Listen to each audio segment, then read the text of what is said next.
안녕하세요, 여러분. 오늘은 갑작스러운 어지럼증에 대해 이야기해 보려고 합니다.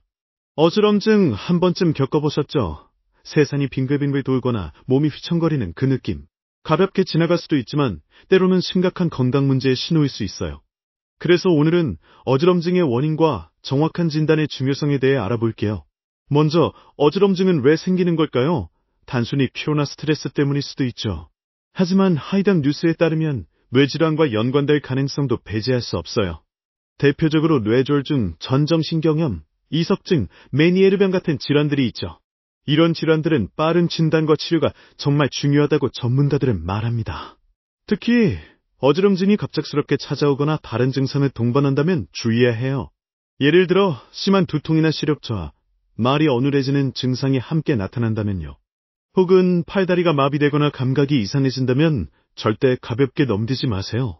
이런 경우엔 즉시 병원을 방문해서 전문의의 진찰을 받는 게 필수입니다. 그럼 어지럼증의 원인은 뭐가 있을까요? 사실 굉장히 다양해요.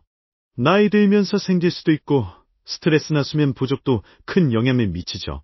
혈압 문제나 뒤의 전정기관 이상도 어지럼증을 유발할 수 있다고 해요. 그래서 정확한 원인을 찾으려면 단순히 증상만 볼 게 아니라 검사가 필요합니다. 어떤 검사를 받을 수 있냐고요? 병원에 가면 보통 이렇게 진행돼요. 먼저 혈액 검사를 통해 빈혈이나 다른 기저질환을 확인할 수 있어요. 그리고 CT나 MR 같은 영상 검사를 통해 뇌 상태를 자세히 살펴보죠. 또 전정기능 검사를 하면 귀와 관련된 문제를 파악할 수 있다고 해요. 이런 검사들이 어지럼증의 원인을 찾는 데 큰 도움을 준다고 합니다. 특히 뇌졸중 같은 경우는 시간이 생명이에요. 빠른 진단이 정말 중요하죠. 만약 어지럼증이 반복되거나 점점 심해진다면 절대 미루지 마세요. 가까운 병원에 방문해서 전문의와 상담하는 게 가장 안전한 방법입니다. 그렇다면 평소에 어지럼증을 예방하려면 어떻게 해야 할까요? 전문가들은 규칙적인 생활 습관을 유지하는 걸 강력 추천하더라고요. 충분한 수면, 균형 잡힌 식사, 그리고 스트레스 관리도 중요해요. 운동도 도움이 되는데 너무 무리하지 않는 선에서 꾸준히 하는 게 좋죠. 또 물을 충분히 마시는 것도 어지럼증 예방에 큰 역할을 한다고 해요. 탈수도 어지럼증의 원인 중 하나니까 물 마시는 습관을 들여보세요. 그리고 갑작스럽게 일어나거나 고개를 빠르게 움직이는 건 피하는 게 좋습니다. 이런 작은 습관들이 어지럼증을 줄이는데 큰 도움이 될 거예요.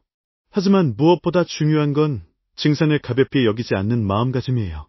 이거 그냥 피곤해서 그런 거겠지 하고 넘기다 보면 위험할 수 있어요.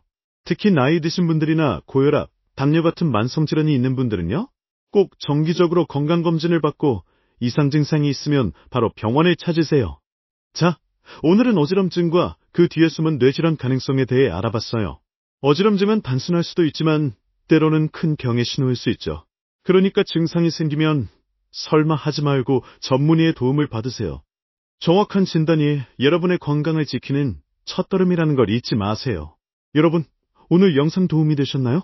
궁금한 점 있으면 댓글로 남겨주세요. 그리고 건강 관련 정보 더 알고 싶으시면 구독과 좋아요 부탁드릴게요. 다음 영상에서 또 만나요. 건강 조심하세요.